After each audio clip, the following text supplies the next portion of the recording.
Welcome everyone, and thank you for joining us for today's webinar, Become a Jedi Master of Email Marketing, 10 Tips and Tricks for Clicks. My name is Liz Freire, and I'm joined today by Luis Hidalgo, our Jedi Master of Email Marketing and Account Executive here at Melissa. Before we get started, I just wanted to run through a couple housekeeping items. First, we really encourage questions. We want you guys to get the most out of this webinar, so please feel free to start typing in your questions at any time in the chat box. You can private message us or send it to anybody. It is enabled, and we'll get to the questions towards the end of the presentation. So looking forward to that. Also, if you miss anything, don't worry. I'll send you a recording of today's presentation first thing tomorrow, so look out for that in your email boxes. And I think that's all I have for housekeeping items, so I'll go ahead and turn it over to Luis. Hello everybody, my name is Luis Hidalgo, and I will be showing you how to get the most out of the email marketing.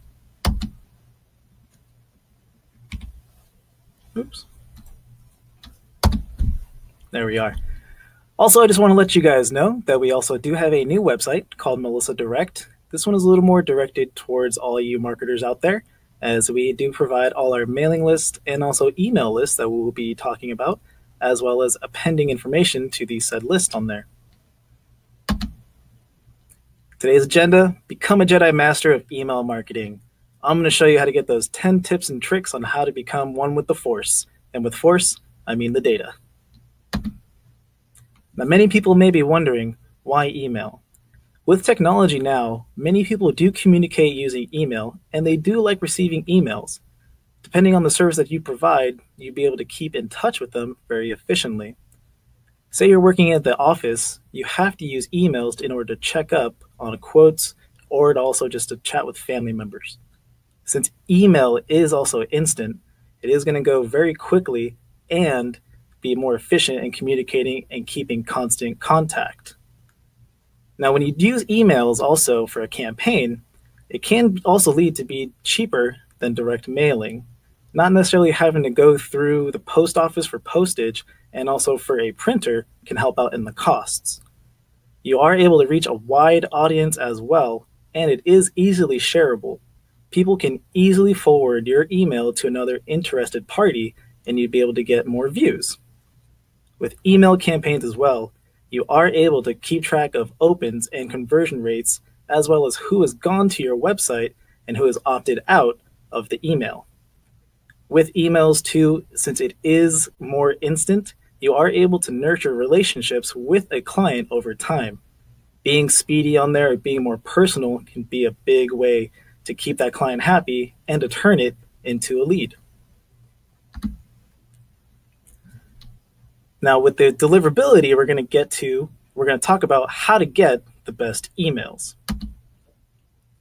Tip number 1, do your research.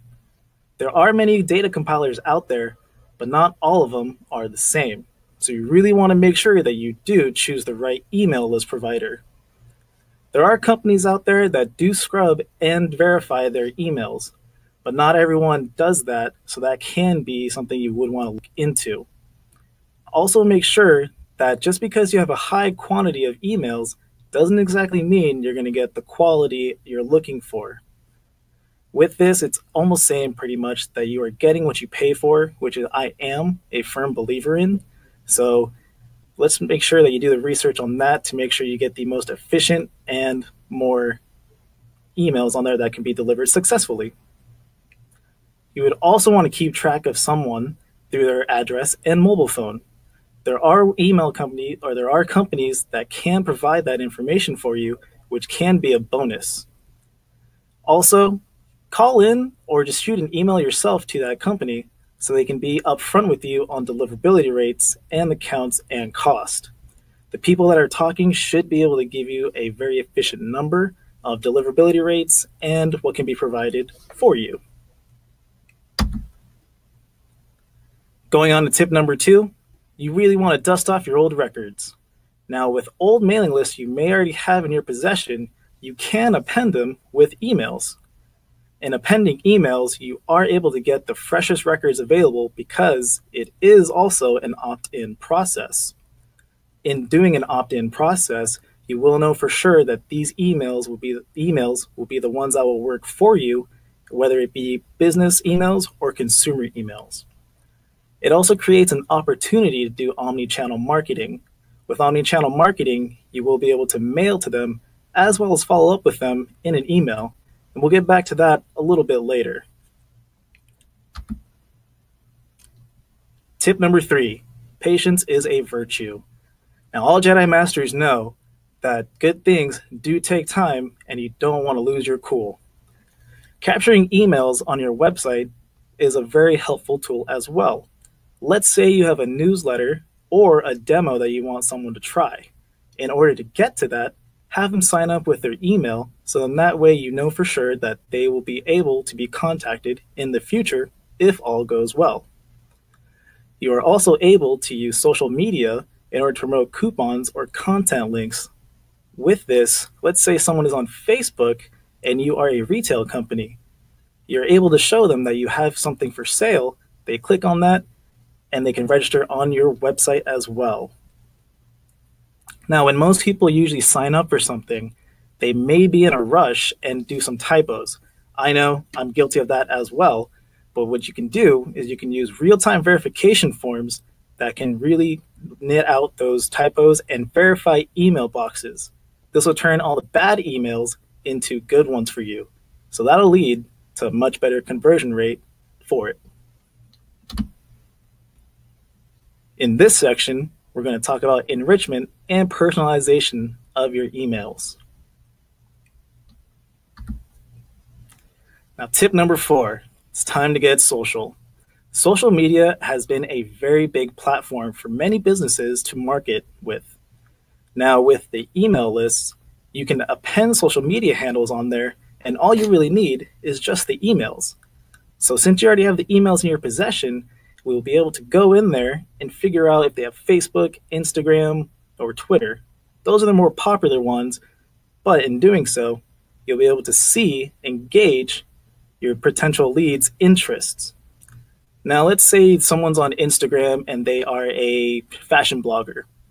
With that, and you're a retail company, you can go ahead and contact them through the social media handles and say, I have this dress that you could try on. Would you mind going ahead and doing an ad on it? So people do like it, and also there are many people that do use social media more than anything, especially on their phones, so they'd be able to reach them as well. Now, in doing so, when you do use social media, you are able to see exactly what people are interested in. If they are going to be bargain shoppers, if they like the big brand names, and if money's not an issue and they just want to go for what's hot on the market. In doing the research to do the social media handles, you are able to do more personalized emails, which can drive a higher conversion rate, up to 26% of more opens, and also a 10% higher conversion rate that drives 18 times more revenue. This can be very helpful, and it's something that not many businesses really tap into.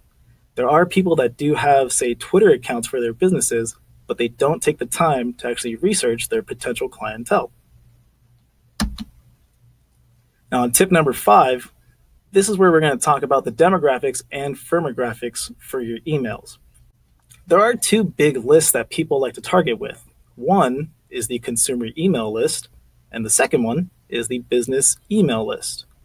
Now, for consumer email lists, you are able to get pretty down to the nitty-gritty on trying to filter out who you want to target. Some selects such as age, income, home value, political party affiliation, their religion, ethnicity, and also the presence of children or how old they are. With the consumer emails, we can also figure out if they have donated to, say, a wildlife refugee, or if they are interested in camping and hiking. Many people can provide different services, so you can get pretty detailed on what you're looking for. For business selects, everything that comes in there most likely is going to be annual sales, the SIC code to differentiate what it is, employee size, the website, the type of business that they are, as well as the person best to contact and their contact info such as their mailing address and phones. Now, I have had some clients on here that have done email campaigns where they are looking to clean pools. So I did have someone that wanted to find a neighborhood that only had pools in there, and he was able to mail out to them as well as reach out through email. So that's one of the selects that can be provided, and it's just one of the many different ways that can be appended with information to really target down the demographics. I also had another restaurant company who wanted to mail out potential mailers and also email HTML demographics on banquet halls that they have opened up. In doing so, they were able to find local businesses that would be interested in providing a holiday party of sorts for their employees. So there are many different demographics and selects, and we would recommend doing your research and just getting as specific as possible. On here, we have also attached a few examples of what can be provided in our business list. Names and phone numbers have been changed due to privacy issues, but this kind of gives you an idea of what can be provided. As you can see here, we do have the company name as well as the address. On this one, it does have the domain name as well as their website on there with the email address and the SIC codes in order for you to differentiate what business is what. On this one as well, we also have the type of business that they are, if they are a branch or just a single mom and pop shop, and also sales volume and the NAIC codes, which some businesses do like to use where available. Tip number 6, send transactional emails. Transactional emails can be looked at as like a retargeting ad. Let's say someone goes onto your website and they put something in a shopping cart. You can gauge and see what they have done and where they have clicked. And if, say, it's been sitting there for about, say, an hour or so, you can shoot them a quick email just to remind them that they have this in their shopping cart. This also makes it feel a little more personal, which a lot of consumers do like. It's not like you're just being a robot trying to give them a message like, hey, you forgot about this. In doing so and reminding them of what they're looking for, you are able to get 8 more opens and clicks, and it does generate about 6 times more of the revenue. A personal touch can really go far in getting the client to be a long-term one. Geotargeting. This one on here is actually pretty cool with statistics. It is one of my favorite ones to talk about because it really gets into how we can go ahead and find the exact consumers you're trying to target to. It's my personal favorite section. Tip number 7. It's time to get specific with your geography. Now, would you want to go national or are you trying to hyper-localize? Hyper-localize pretty much means that you're going down to, say, a specific radius around your address, a carrier route, or a zip code. You are able to find everything in the entire United States as well, but hyperlocalization can really put you ahead of the competition as well. In targeting carrier routes, you could also target gated homes and retirement communities.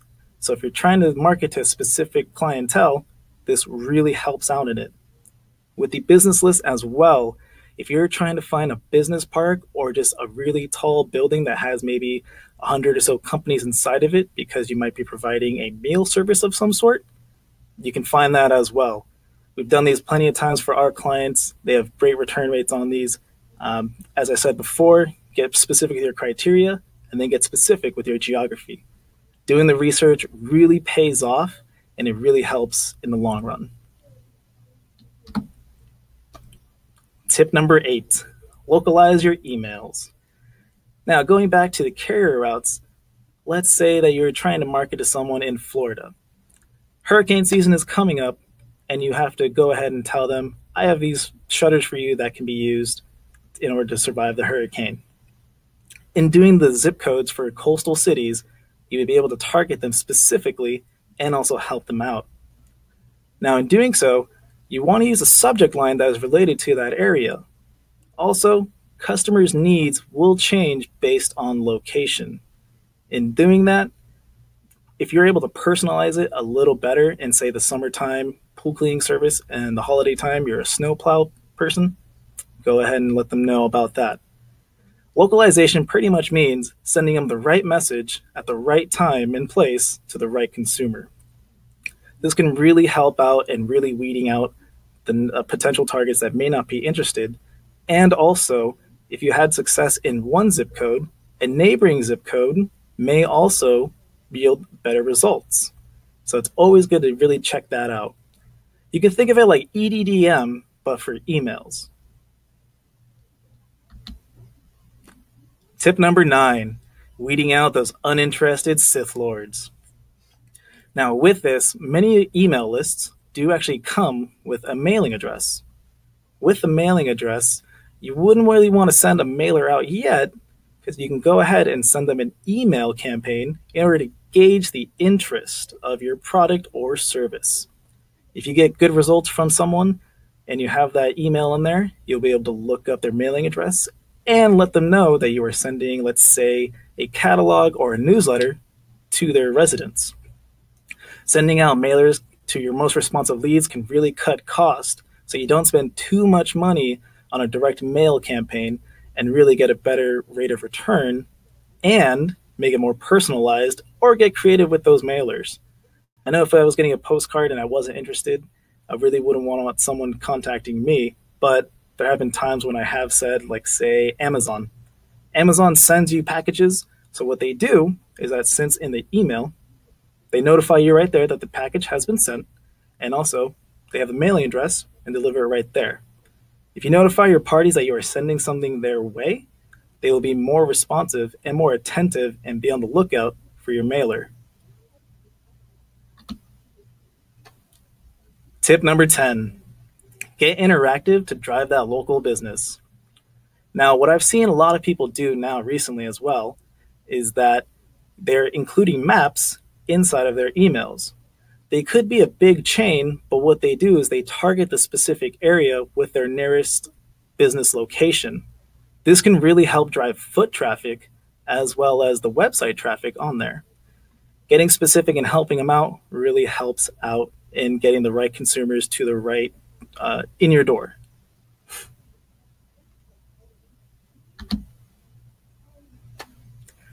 May the force of data be with you.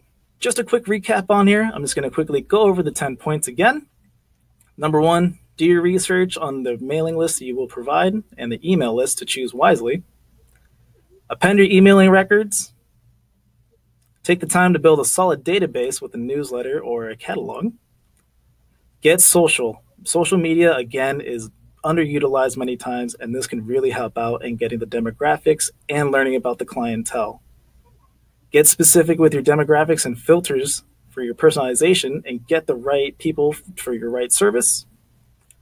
Send transactional emails, such as emailing someone about a shopping cart. Get specific with geography, going between city, state, county, and zip code. Localize those emails for holiday season, hurricane season, summertime pool cleaning season, all that. Send out mailers to the people that are interested and have responded to your email campaigns and weed out the uninterested Sith Lords. And get interactive with maps to help drive local businesses and generate more foot traffic to increase revenue. Now, for a quick overview here at Melissa, we are able to provide you both with a consumer and business-to-business email list. All our consumer emails are opt-in, and also we do provide 15% extra records for you, just in case to make up for any bounce backs on there. With business emails, just as we saw in the slides before for the example, it does include the website, the name, phone, complete mailing address, as well as specifics of sales volumes and employee sizes. All our emails are scrubbed and verified, so that way you will be able to know that these will not be duds and will be worth the time and your campaign money. Any questions? All right, Luis, that was awesome. Thank you so much. I think we actually do have a couple questions already, and we had some good comments too. I don't think people realize that you can get so specific with the emails. I know a lot of people know that you can really segment and target your audience based on mailing lists, but it seems like people didn't really realize that you could do that with email. So thank you for that presentation. It was really great. Yeah, no problem. We do have a couple questions. We got one pretty early on from Katie. What is best for email lists? One per company or all per company? I'm not really sure, but maybe you could speak. Many times for email lists, you can think of it as what we also do mailing lists here, where we do recommend doing a one per company with that, because it could be the main headquarter branch that you were trying to specifically target, and you wouldn't be getting pretty much duplicate names and paying extra for those records. So a lot of times you would want to do one per company on there, and we can also target it to be, say, the mom and pop shop in a single location, or figure out if they're the headquarters of a branch. So it really helps out that way. So you don't get duplicate records, which we really don't like to do here. We like to make sure we're straight up with you and you get the bang for your buck, you can say. Wonderful. And how many ways can you segment your audience? Oh, that's a very good question. There's hundreds of ways you can do it. In the webinar that I did, those are just a few selects. Those are more common ones as well. But what you can always do is you can give us a call or email us as well, and we can give you a full breakdown on that. But there are hundreds and hundreds of selects that we could not fit into the slide. Tried to pick the most popular ones, but I did try and use some examples on there to kind of show you guys how far you can go with these email lists. Great. And another question, is the email mine after I purchase it?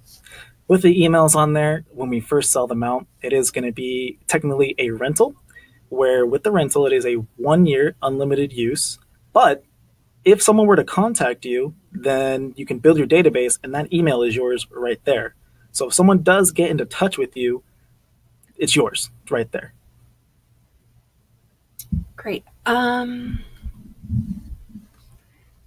Do you want to, perfect. I was just going to say, do you want to go ahead and throw up your information? If you guys have any questions later on that you can't think of right now, feel free to email Luis. It's luis.hidalgo@melissa.com, or you can give him a call. He can answer your questions at any time. Like I said, we will be sending the presentation to you guys tomorrow in case you missed anything. I saw some people kind of trickle in after we started. So go ahead and look for that tomorrow. And we do have some more questions coming in. What's the turnaround time for account and purchase of an email list? The turnaround time on there, depending on how big of a list we do get, with the verification time, it does take up to 24 hours on there, because we do like to scrub and verify them in that process. With that, once everything has been formatted, we are able to pull it for you. We do send it over to our list support team, who go ahead and format it into, say, Excel or comma delimited, and then we're able to send it to you right after that. I would say the turnaround time would be about 24 hours or so. Great. All right. Thank you guys so much for the webinar. Thank you for bearing with me on this. And also, if you really want to get more information on this, it is easier if you want to give us a call, just because with that, we can get you a count and quote as soon as possible. We do send a lot of counts and quotes through email as well, but the more specific you can get with us, the better we can help you. Again, thank you guys so much. Please check out our new website, melissadirect.com, and hope you guys have a great day, and may the force be with you.